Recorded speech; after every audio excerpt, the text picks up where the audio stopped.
The name's the same, that's about it. Welcome to WatchMojo UK, and today we'll be going over the top 10 Game of Thrones characters who are different in the books. Before we begin, we publish new content every day, so be sure to subscribe to our channel and ring the bell to get notified about our latest videos.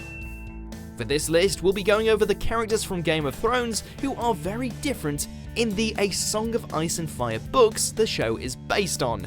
There will be spoilers for both the books and the show in this list, so if you aren't caught up with both, watch out. Number 10, Jorah Mormont. Let me speak with her in private. You'll never be alone with her again. The stalwart ally of Daenerys Targaryen, who hosts an unrequited love for her despite betraying her confidence.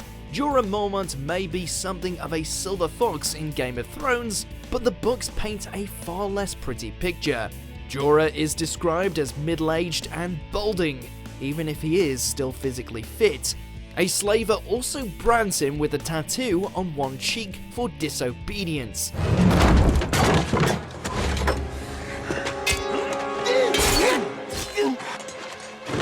Also, although the show sees Jorah return to Dany's service by saving her life in the arena, the two of them have yet to encounter one another again in the books.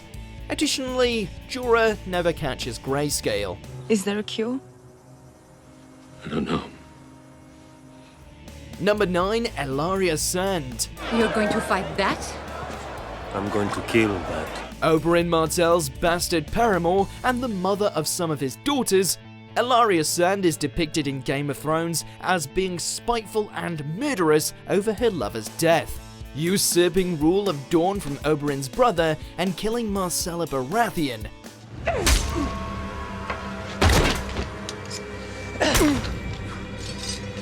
Yet these actions were especially surprising to readers of the books, since Ellaria originally advocated against war and cycles of revenge and doesn't kill anyone, much less a child and her brother-in-law. I wish you all the happiness in the world.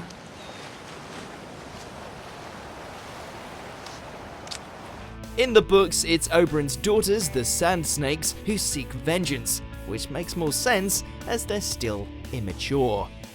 Number 8, Theon Greyjoy. Lord Stark went out of his way to make it your home. Yes, my captors were so very kind to me. You love reminding me of that.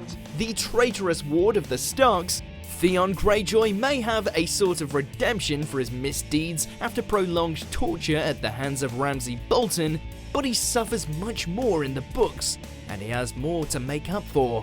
Theon is far less conflicted about betraying the Starks at first, and his arrogance and thirst for violence are in line with his fellow Ironborn. And the truth about the farm boys I killed in their place.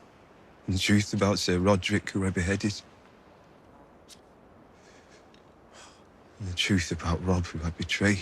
Also, Theon's betrayal directly causes Robb to sleep with a woman and marry her, leading to his broken vow that causes his murder. Lastly, his torture under Ramsay is, if anything, underplayed in the TV show. His hair turns white from shock, he loses weight, and is missing several fingers, toes, and teeth. A little louder. Kill me! Number 7, Mance Rayder. Do you know what it takes to unite 90 clans, half of whom want to massacre the other half for one insult or another? The king beyond the wall, who leads the wildlings in their flight south to escape the White Walkers, Mance Rayder is a very different figure in A Song of Ice and Fire. The books show Mance as a more charismatic free spirit than the dour man in the show, delighting in playing music. Of all the ways I'd kill you, poison would be the last. His past as a member of Night's Watch is explored more fully, as is the fact he's married and has a child.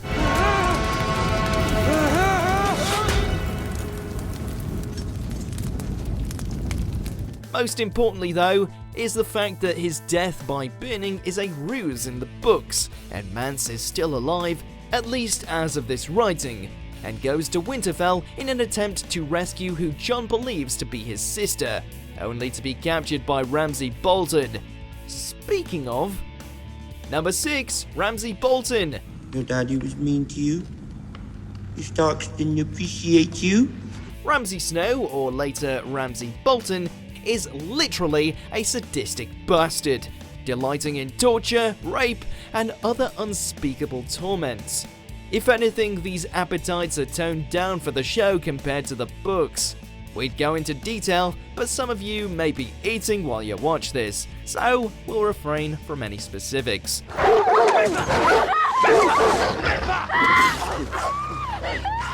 Ramsay's behaviour isn't the only thing that's uglier about him in the books though.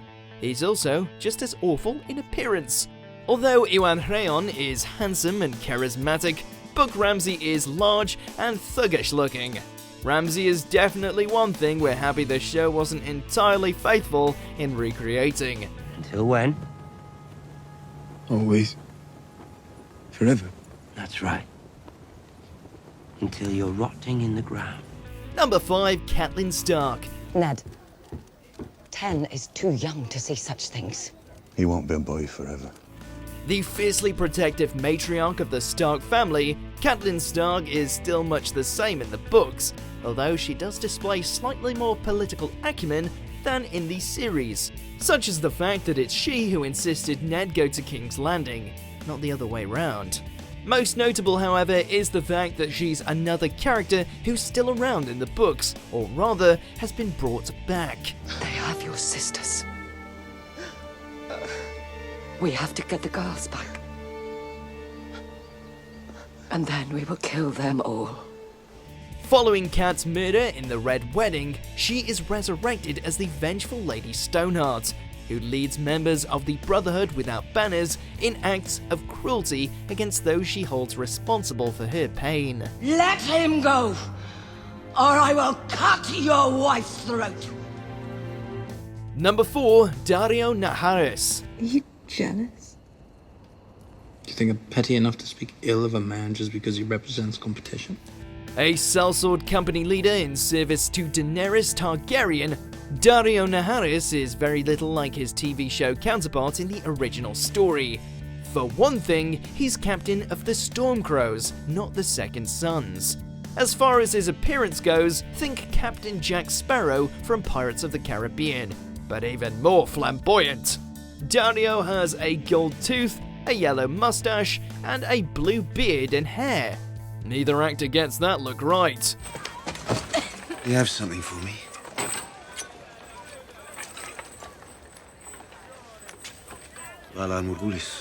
Additionally, while he has a one-sided love affair with Daenerys in the show, with his love for her eventually being rejected, in the books this is reversed, with Daenerys having an unhealthy crush on him, despite Daario being a womanizing, untrustworthy rogue. You'll get that throne you want so badly, I'm sure of it. I hope it brings you happiness. Number 3, Euron Greyjoy. You're not humble. You're the queen of a great nation. Game of Thrones would have you believe that Euron Greyjoy is a clever but pseudo-Viking warrior. In the books, Euron is less of a Viking warrior and more of a creepy but charismatic mystic who leverages his otherworldly but fearsome reputation and some mystic artifacts not present in the show to become leader of the Ironborn. What is dead may never die. What is dead may never die. His appearance is also starkly different, having long black hair and wearing an eye patch, earning him the nickname Crow's Eye. In fact, much of Euron's appearance and personality appears to have been melded with another Greyjoy, Euron's brother Victarion, who is absent from the series.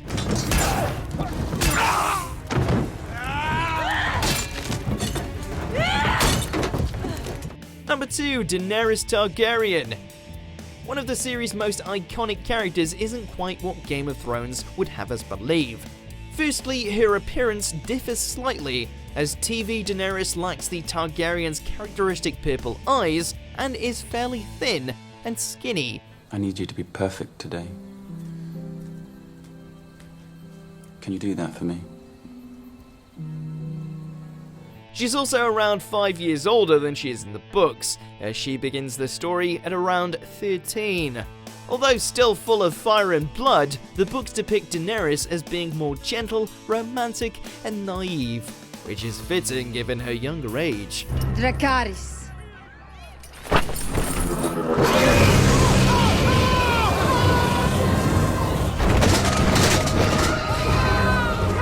It's even more difficult to imagine Book Dany taking a torch, or rather a dragon, to King's Landing, though we'll have to see how George R.R. Martin finishes his vision for the story.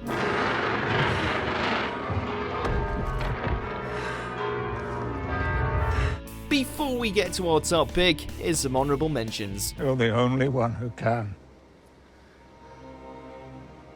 You may have to protect them against your own kind. I got no great love for my own kind. The prince does not wish to be disturbed. Remove yourself from my path, or I'll take that long axe and I'll shove it. Captain! We have to be more careful. Don't be afraid. I can take care of myself. I was so happy to be here, to be free, all because of him. But my aunt turned on me. She cursed me, called me a whore, promised to throw me through the moon door. That within days of your arrival, you've married Lady Arryn, and she's fallen through the moon door. She was always prone to melancholy. My lady wasn't meant for a world as brutal as ours. Number 1, Tyrion Lannister. I saved you. I saved this city. And all your worthless lives. If there's one character Game of Thrones has managed to make look much better than their book counterpart, it's Tyrion Lannister. Tyrion is far less photogenic in the books, having white blonde hair, a large head, mismatched eyes, and loses a nose in the Battle of Blackwater instead of getting a cool scar. He's also not nearly as good a person. Rather, while he does have more decency than the rest of his family, he's still no hero, having men killed with no qualms and stating a desire to rape his sister. Tyrion is still a fascinating character, but doesn't quite have the moral high ground as he does in the show. If it weren't for me, you'd have 2 beautiful children. I've thought about killing you more times than I can count.